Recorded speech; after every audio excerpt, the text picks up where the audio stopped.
현재 폴란드가 대한민국을 애타게 기다리고 있습니다. 러시아의 우크라이나 침공이 시작되면서 유럽 연방과 러시아 사이에 끼어 있는 폴란드는 얼떨결에 최전선이 되어버렸는데요. 게다가 우크라이나에서 긴급 탈출을 감행하고 있는 피난민들이 몰려와 국경 검문소에는 800m 이상의 줄이 생겨나 큰 혼란이 일어났습니다. 갑작스러운 난민 대행렬과 코앞에서 벌어지고 있는 전시 상황을 직면한 폴란드는 자국의 국방력 강화에 서두를 수밖에 없는 상황에 놓였습니다. 그런데 이렇게 정신없이 바쁜 폴란드가 어째서 대한민국을 기다리고 있는 것인지 자세하게 알아보겠습니다. 지금 우크라이나 전역은 격전지라고 불러도 좋을 만큼 아수라장이 펼쳐지고 있습니다. 전날 러시아가 우크라이나 동부와 북부 등에서 일제히 침공을 감행했기 때문입니다.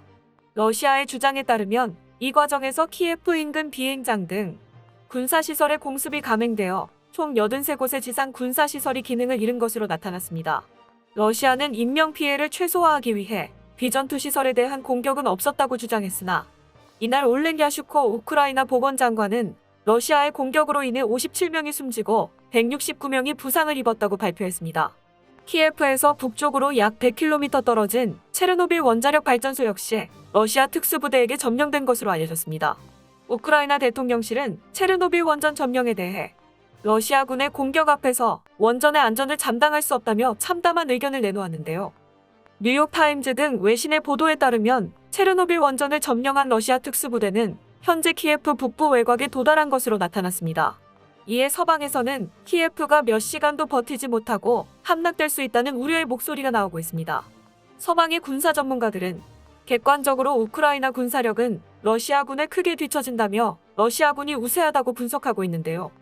러시아군은 우크라이나군에 비해 5배에 달하는 12,420대의 전차를 비롯해 질과 양 모두 크게 앞선 것으로 알려졌습니다.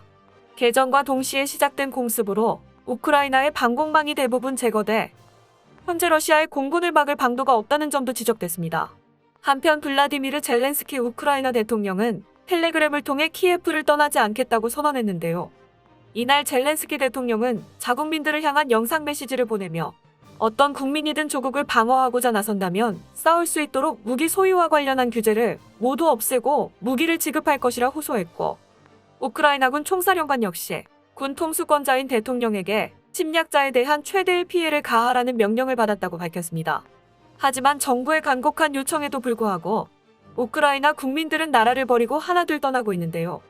우크라이나 침공 이틀 만에 벌써 피난민이 10만 명 이상을 넘기고 있는 가운데 전문가들은 조만간 100만 명을 넘어갈 것이라고 분석하고 있습니다. 이에 따라 폴란드와 루마니아 등 우크라이나와 국경을 맞대고 있는 많은 국가들이 잔뜩 긴장한 상태입니다.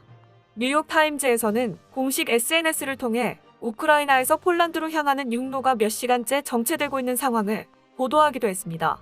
폴란드가 빠른 대피를 위해 입국 수속 절차를 최소화했는데도 이만큼의 정체 현상이 일어난 것은 우크라이나에서 자국민들이 나라를 탈출하는 것을 방해하고 있기 때문인데요. 검문소를 겨우 통과한 한 시민은 인터뷰에서 검문소를 지나는데 꽤 오랜 시간이 걸렸다. 폴란드보다 우크라이나 쪽에서 매우 까다롭게 굴었다고 말했습니다. 우크라이나 정부가 계엄령과 총동원령까지 선포하면서 나라를 떠나려는 모든 사람을 대상으로 한 특별 출국 절차를 발표한 것입니다. 정부의 이러한 결정은 일반 시민들을 한 명이라도 징집하여 어떻게든 러시아군과의 격차를 좁히려는 계획인데요. 침공이 시작되자마자 주요 군사시설을 모두 잃은 자국 국방부의 무력함에 우크라이나 국민들은 이미 신용을 잃은 상태입니다. 전문가들은 이와 같은 참혹한 사태가 벌어지고 있는 이유에 대해 자주 국방을 포기한 대가라고 지적하고 있습니다. 한때는 방산 강국으로 불렸던 우크라이나이기에 이번 사건이 더욱 안타까울 수밖에 없는데요. 우크라이나는 냉전 시대에 소비에트 연방 방위산업 전체 생산량의 30%를 차지하고 있다고 알려져 있었죠. 이전에는 무려 123개 국영방산업체와 9개 방산공기업을 묶는 초거대 국영방위산업체 우크로보론프롬을 출범시키며 주목을 받을 정도로 우크라이나는 방산업계에서 강세를 드러내고 있었는데요. 그런데 과거의 영광에 취해 발전을 소홀히 한 탓인지 지금은 그런 모습을 전혀 찾아볼 수 없었습니다.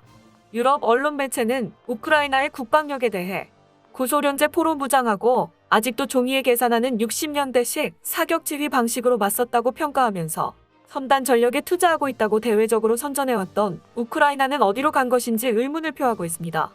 또한 신종우 한국국방안보포럼 사무국장 역시 러시아 침공이 예고됐던 상황에서도 우크라이나가 할 수 있는 건 대전차호, 그러니까 상대 전차를 빠뜨릴 수 있는 전차 함정을 파기 위해 굴착기를 동원하는 것밖에 없었다며 첨단 무기 체계가 갖추어지지 않은 국방력이 얼마나 나약한지 보여주는 사례라고 꾸짖었는데요.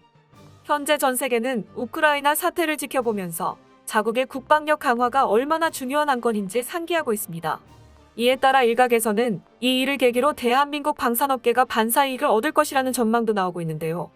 지난 2014년 러시아의 우크라이나 크림반도 침공 후 유럽 국가들이 주변국에 대한 군사적 긴장감을 높이면서 한국 방산업체로부터 무기 체계를 수입했다는 점을 다시금 조명한 것입니다. 실제로 이 모든 일을 눈앞에서 겪고 있는 폴란드는 지지부진하던 전차 사업을 가속화하고 있는데요. 우크라이나와 국경을 맞대고 있는 폴란드는 유럽연합의 일원이자 나토의 동유럽 최대 회원국으로서 이번 사태에 대해 외교와 안보 문제의 부담감을 모두 떠안고 있는 실정입니다. 이러한 상황에 위기의식을 느낀 폴란드가 국방력 강화를 위해 전차 사업을 서두르는 것은 당연한 수순인데요. 얼마 전 지속적으로 거론되어 왔던 K2PL의 추가 도입을 위해 대한민국과 폴란드 간의 국방부 장관 회의가 예정되었다는 소식이 들려왔습니다. 서욱 국방부 장관과 마리우시 보아슈차크 폴란드 국방부 장관은 이날 회동을 통해 전차 사업권에 대해 이야기를 나누게 될 텐데요. 폴란드는 작년부터 전차 800대를 새로 확보하는 울프 프로그램을 추진하면서 대한민국의 K2 흑표 전차를 수입할 생각을 가지고 있었죠. 그런데 독일과 프랑스가 함께 추진하고 있던 주력 지상 전투 시스템 유로탱크 사업에 프랑스 정부가 나토 회원국인 폴란드도 참여했으면 한다는 의사를 내비치면서 현대로템에서 준비하고 있던 폴란드의 차세대 전차 개발 사업이 물거품이 될 뻔한 일이 있었습니다. 폴란드는 이에 대해 작년 미국으로부터 M1A2 에이브람스 전차 250대를 도입받은 이후 뚜렷한 의견을 내비치고 있지 않고 있었는데 갈등에 불이 떨어진 상황이 되자 대한민국의 도움을 바라고 있습니다.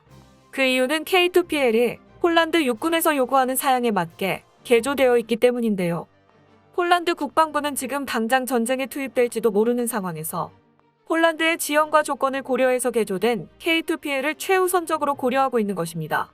K2PL은 대한민국 국군에서 운용하는 K2 흑표와 비교해 보았을 때 전투 중량을 8톤가량 증가시켰고 이에 따라 보기륜 한개를 추가로 달았는데요. 산악지형이 많은 한반도의 특성상 대한민국에서 사용하는 K2 흑표는 무게에 제한을 두고 있지만 폴란드에 수출할 예정인 K2PL의 사양은 무게를 증량시켜 방어력 극대화에 초점을 맞춘 것입니다. K2 흑표 전차가 가진 날개 안정 분리 철갑탄은 2km 사거리에서 800mm 두께의 균질화 변장갑을 뚫어버리는 관통력을 가진 것으로 알려져 있는데요. K2PL은 기존의 무시무시한 화력을 그대로 가져오면서 방어력까지 더욱 향상된 것으로 알려져 폴란드 내부에서도 환영을 받고 있죠. 일각에서는 이번 K2PL의 수출이 무사히 마무리된다면 대한민국에서 추진하고 있는 K3 전차 개발에도 늘어난 예산만큼 여유가 생길 수 있다고 관측하고 있는데요. 강은호 방사청장은 K2PL 수출권을 성사시키기 위해 나흘간 폴란드를 방문할 것이라고 밝혀 많은 사람들의 기대를 모으고 있습니다.